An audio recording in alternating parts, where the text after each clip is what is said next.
Okay guys, welcome. This is episode 2 and just a little bit of a recap. I'm headed out to Buggy Warehouse. I need to pick up some parts like the brake master cylinder, and I need to do a lot of sanding in the trunk area. If you missed episode 1, I want to list like up above somewhere a link to the inspiration for the bug. So just click on that link to find out what happened or watch episode 1 and let's go. So I'm headed out to a Buggy Warehouse to get some parts, and I stopped off at this barbecue place. Pretty cool, since it's Halloween. They're decorating it. This is the front of it, what it looks like.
After Buggy Warehouse, I picked up a brake master cylinder and I plan on putting it in. So I need to kind of get familiar with these brake lines and kind of understand what's going on here. So these two hard brake lines will probably be feeding the front and rear. That one over to the right obviously goes in, so it's feeding the rear, and the other two are most likely going off to the front left and front right. The wires down here go to the brake switches. According to the schematics that I kind of looked up, these are when you press your brakes, it helps illuminate the lights, tail lights. So just kind of make note of the wire locations. There was an extra wire, but I don't think it really matters. As long as you have one on each side, when the pressure is there on that sensor, it will probably make continuity and make your brake lights work for both sides. Alright, I threw in some photos of this brake switch. Not that it's really that helpful, but hey, if you need it, you need it. And after that, I'm going to do a video of the color, so hopefully I can get under here and show you. Somebody will find this useful, but probably not any of you guys. Probably just me. But here are the colors of the brake switch. You can kind of see there's a red and white one, some green ones over on the right, a black and red and white. Don't pay any attention to the color because your schematics might be different. As I found out later on, mine were different than what I thought they were supposed to be. But if you kind of understand the brake switch, it's just making continuity. This third one here is probably for the proper master cylinder I don't have. So we're just going to ignore that and probably move on. Rubber boots are torn. If you follow this up here, this wire goes to probably somebody where it's important, but I'll just ignore that as well for now. Look at this wonderful rusty patina on my gas tank. So this wire is going up to the fuel gauge.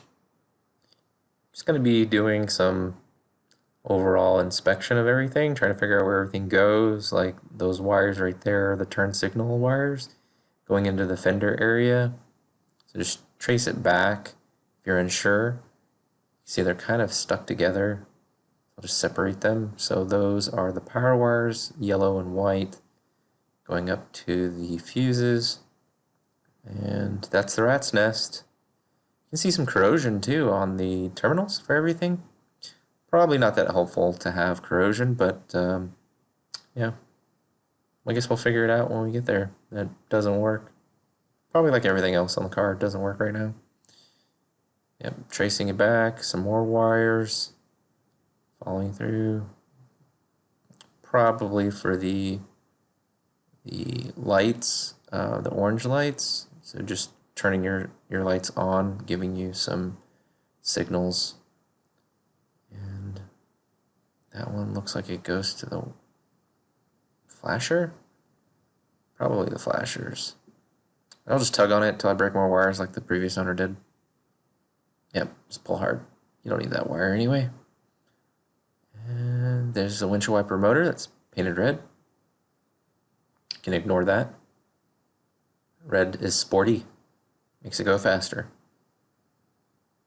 And here are the right side wires. Again, turn signal, following it up. There's some rust. Patina. Following it up there, again, white and yellow for the headlights. And yeah, not really quite sure if it even works, but that's fine. We'll find out later. Just stick my hand out the window. And this wire, not quite sure where that one heads off to, but it's probably not important. It's all good in the neighborhood. Check this out. That's the condition of the new one versus the old one. And I will kind of try to show you how crunched up the original one is, plus the rusty bolts holding it in. And here's a screenshot of me cleaning it just a little bit. So here I am. I scuffed it all down, put some rhino liner, and you can kind of see I've also covered up the steering rack and some other components just in case. But I've pretty much gotten most of the tunnel area in here that gets wet. And before I sanded this left side, and on the right side I sanded separately because it had brake fluid. I didn't want to use my grinders and then contaminate them for other places. But yeah, so it's kind of semi-dried, and then some of this dirt fell in it. I forgot to vacuum. But yeah, overall I'm pretty happy with the look when I stand back. It is much cleaner, and now with that protective coating on there, I'm a little bit happier with the bottom portion. I'll have to lift the car later and scrub and do the same thing for the bottom of these triangular plates, just so that way they don't rust out. I did miss a spot, so I'll go back down and touch that up.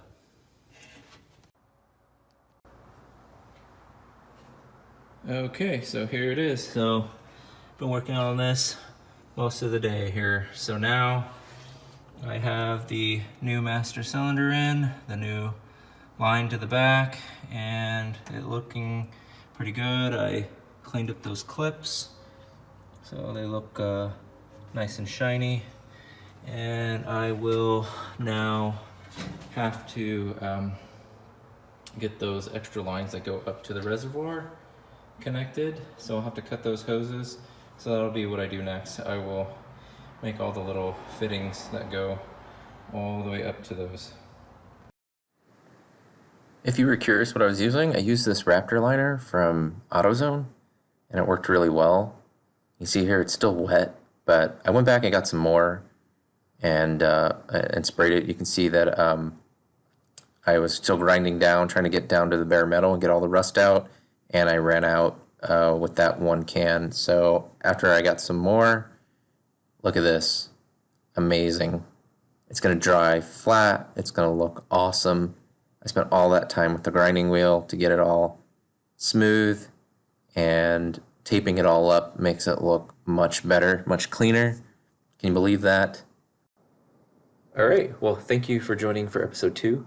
For episode 3, I'm going to be doing the gas tank. So I'm going to pull out this rusty gas tank and be refurbishing it. The previous owner had sanded it down and it got rusty from not getting painted. So in episode 3, I'll be going through and doing fuel related items, so fuel lines and repainting the fuel tank. So if that interests you, go ahead and click subscribe so you will get the notification for episode 3 for fuel.